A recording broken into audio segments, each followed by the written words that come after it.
I was scrolling through my TikTok and I came across this video. So I was very hesitant to share this word because I felt like it was very cliche, but the Lord literally just confirmed it through a student that just left. If you didn't know, I'm a voice teacher, and so I just had a student and she literally confirmed the word that the Lord had been speaking to me since this morning, and I was like, of course, I have to come on and share it. Tell my people to trust me. Don't know why. I felt like that was like obvious, like, yeah, we need to trust you, but he's like very heavy putting it in my spirit. No, you need to tell my people to trust me. Now, there's a difference between having faith and trusting God. Having faith is believing that he can do something that you physically cannot see. I believe in him. I believe in what I cannot see so certainly and with strong conviction.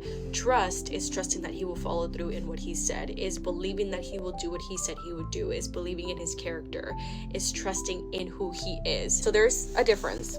So just because you have faith and know that God can do it, it doesn't mean that you believe that he will actually come through and follow through with his word in your life.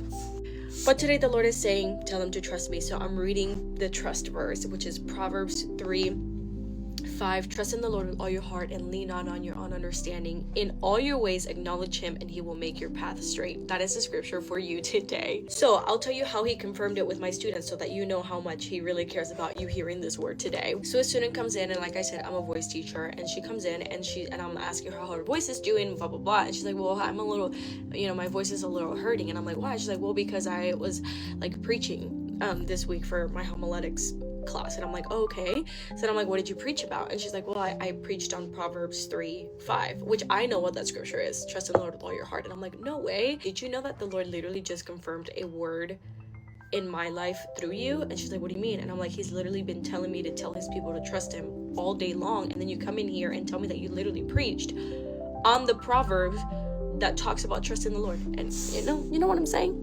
Anyway, this is your reminder. Trust in the Lord, especially when things don't look how you want them to look. You can believe that God can do it, but today the Lord is calling you to trust that he will do it, that he will follow through in his word for your life. Trust in the Lord with all your heart, and guess what? Do not lean on your understanding. When you lean on your understanding, you are no longer trusting God. I hope this encourages you. It definitely encouraged me, especially in a season where I am literally forcing myself to trust the Lord because it doesn't always come natural. Trusting him where I cannot trace him, trusting him where I'm like, I don't really see your hand in this, but I know that you spoke a word to me. I'm going to trust that what you said is true, and I'm going to trust you with all my heart, and I'm not going to lean on my understanding and what makes sense to me right now. So I hope this encourages you to trust the Lord with all your heart, because he wanted me to tell you to trust him.